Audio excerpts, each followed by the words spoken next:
Assalamu alaikum students, this is Dr. Sayyid Shahzad. Today our topic is virus and structure of virus, classification of virus and common diseases caused by the virus. Surgical 4th semester lecture 05.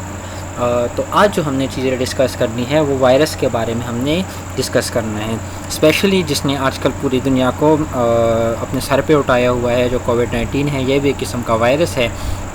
तो अगर आपको कोविड-19 के बारे में नहीं, लेकिन अगर आपको एक वायरस के खुसूसियात का पता लग जाए, उसकी स्ट्रक्चर का पता लग जाए, उसकी क्लासिफिकेशन का पता लग जाए और उसकी वजह से कौन कौन सी डिजीज़ कास हो सकती है, अगर उसके बारे में आपको पता लग जाए तो कोविड-19 के कुछ आइडियाज़, आपको कुछ ना कुछ आइडियाज़ यहाँ से भी आपको मिल सकते हैं।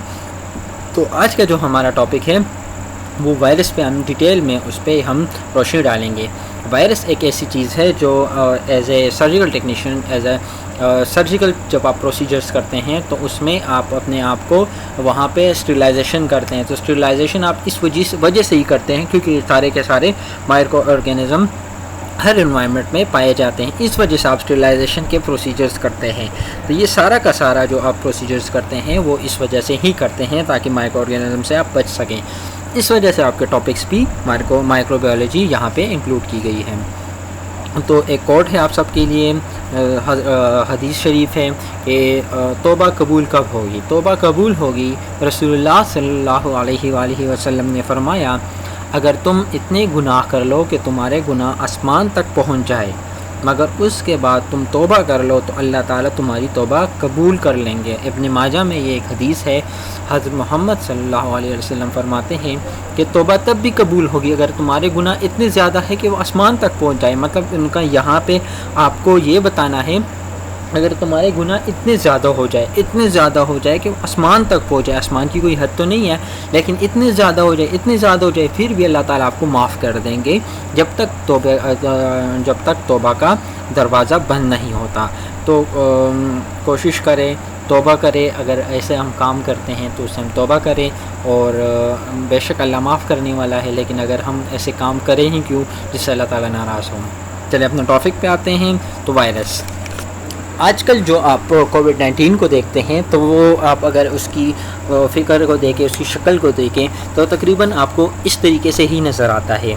जो आप वायरस को देखते हैं तो वायरस इस तरीके में ही नज़र आता है, जो कि आप अगर वायरस को देखते हैं तो वो इस तरीके से नज़र आता है।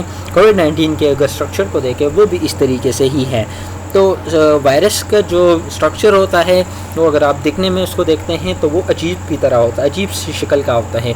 तो इसमें आपको इस फिगर में आपको नज़र आ भी सकता है। Virus infection agent of small size and simple composition that can multiply only in living cells of animal, plants or bacteria. याद रखने की एक चीज़ है, the name is from Latin words meaning slimy liquid or poison. Virus का मतलब क्या है? slimy liquid, या इसका मतलब है जहर, poison. वायरस का मतलब है जहर। ये एक इन्फेक्शियस एजेंट होता है जिसका स्मॉल साइज़ होता है और इसकी कंपोजिशन ये ख़ुद को मल्टीप्लाई भी करता होता है। स्पेशली अगर आप सबको पता है कि एक वायरस अगर एक ह्यूमन में एंटर होता है तो वो मल्टीप्लाई हो जाते हैं। स्पेशली अगर कोविड-19 की अगर यहाँ पे हम बात करें तो कोविड-19 में क्या होता है, कोविड-19 जब आपके बॉडी में एंटर हो जाता है तो वहाँ पे वो क्या करता है, ख़ुद को एक्टिवेट कर देता है। एक्टिवेशन के बाद ख़ुद को वो उसको इतना मल्टीप्लिकाई कर देता है कि पूरे का पूरा जो सिस्टम होता है एक ह्यूमन का वो क्या कर देता है, वो इफ़ेक्ट कर देता है। तो यहाँ पे जो चीज़ें डिस्कस करने की है वो क्या है कि वायरस एक इन्फेक्शियस एजेंट होता है या एक पॉइजन का होता है। Virus occupy a special taxonomic position, इसका एक स्पेशल एक टॉक्सोनोमिक पोजीशन होता है। They are not plants, animal और प्रोकैरियोट्स बैक्टीरिया। ये प्लांट्स, एनिमल या प्रोकैरियोट बैक्टीरिया नहीं होते, सिंगल सेल्स नहीं होते, इसका न्यूक्लियर डिफाइन नहीं होता। And they are generally place in their own kingdom, ये अपने ही एक इसका किंगडम होता है, इसमें ये होते हैं। In fact virus should not even be considered organisms, इसको वायरस को हम ऑर्गेनिज्म कंसिडर नहीं कर सकते in the strictest sense because they are not free living. क्यों इसको हम ऑर्गेनिज्म वो कंक्लूड नहीं कर सकते? ये कोविड-19 भी उसको इस वजह से वो हम नहीं कर सकते क्योंकि ये क्या होता है, ये हम एक माइक्रो ऑर्गेनिज्म नहीं होता क्योंकि ये लिविंग नहीं होता। इस वजह इसको हम इसमें कंक्लूड नहीं करते और इसका मेटाबॉलिज्म नहीं होता और ये अपने सारा का सारा जो प्रोसेस करता है वो होस्ट पे ही करता होता है। इसका स्ट्रक्चर किस तरीके से होता है? इसका स्ट्रक्चर जो होता है, the amount and arrangement of proteins and nuclear acid of virus determine their size and shape. इसकी जो अरेंजमेंट होती है प्रोटीन्स की और न्यूक्लिक एसिड की, वो वायरस की साइज़ और शेप को डिटरमाइन करती है। The nucleic acid and proteins of each class of virus assembles themselves into a structure called nucleoprotein or nucleocapsids। इसका जो न्यूक्लिक एसिड होता है और प्रोटीन जो होते हैं ये वायरस को असेंबल करते हैं और इसका स्ट्रक्चर बनाते हैं जिसको न्यूक्लियोप्रोटीन या न्यूक्लियोकैप्सिड्स बोलते हैं। Some viruses have more than one layer of protein. कुछ वायरसेस में इस तरह के ऐसे होता है कि इनका एक से ज़्यादा भी लेयर हो सकते हैं।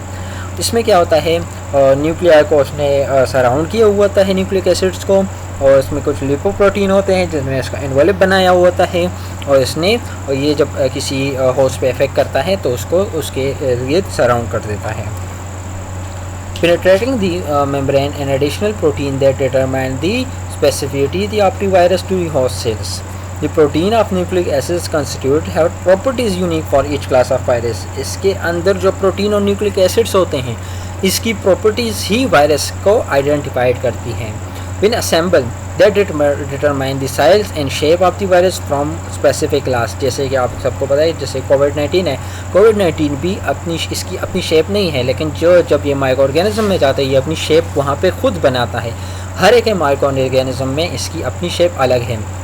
Genomes of mimivirus and pandoviruses, which is some of the largest known viruses, range from 1 to 2.5 MB।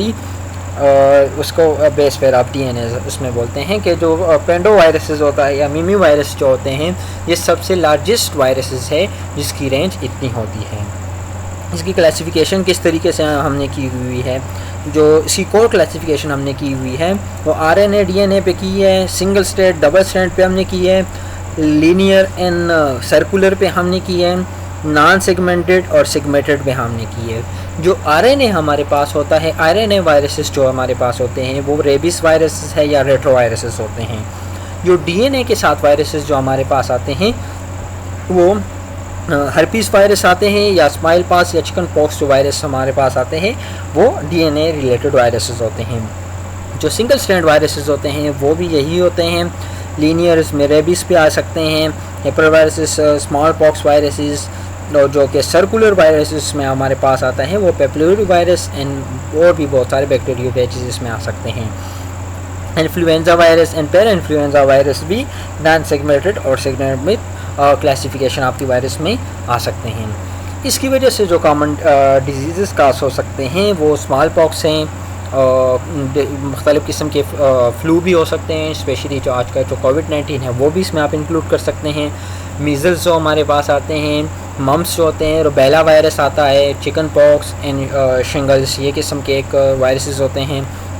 Hepatitis हमारे पास आते हैं, हर्पीस या कोल्ड सोर्स वो भी इसकी वजह से हो सकते हैं। पोलियो किस्म पोलियो वायरस जो हमारे पास आता है वो भी एक वायरस की एक आम टाइप है। कोविड-19 एक आजकल का जो स्पेशली वो है रेबीज़, इसमें इबोला वायरस या हंटा फीवर जो है वो भी इसमें आते हैं। HIV वायरस जो है आजकल उसकी HIV या एड्स जो है ये भी एक किस्म के वायरस के टाइप्स में आते हैं और डिजीज़ उसमें होते हैं। सीवियर एक्यूट रिस्पायरेटरी जो हमारे पास सार्स है, जो आजकल के जो कोरोना वायरस में वो चेंज हो गया है वो भी इसी में ही आते हैं। डेंगू फीवर या जीका वायरस या एपिस्टाइन बायो वायरस वो भी इसके एक कॉमन काजेज़ में आ सकते हैं जो कि वायरस काज कर सकता है। ये सारे के सारे हमारे पास वायरस के आइडेंटिफिकेशंस थे कि सारे के सारे। तो वायरस क्या चीज़ थी, वायरस की शक्ल कैसी होती है, वो उसके काम क्या खुसूसियात क्या होते हैं, इसकी स्ट्रक्चर किस तरीके से होती है और इसकी क्लासिफिकेशन, और कौन कौन सी ऐसी डिजीज़ है जो ये काज कर सकता है। तो अब अगर किसी को मेरे लेक्चर की यहाँ से समझ नहीं आई और वो चाहता है कि मुझे नोट्स मिले तो नोट्स मुझे जीमेल करें dr.z.sayed.733@gmail.com पे मुझे जीमेल करें तो आपके नोट्स आपको मिल जाएंगे।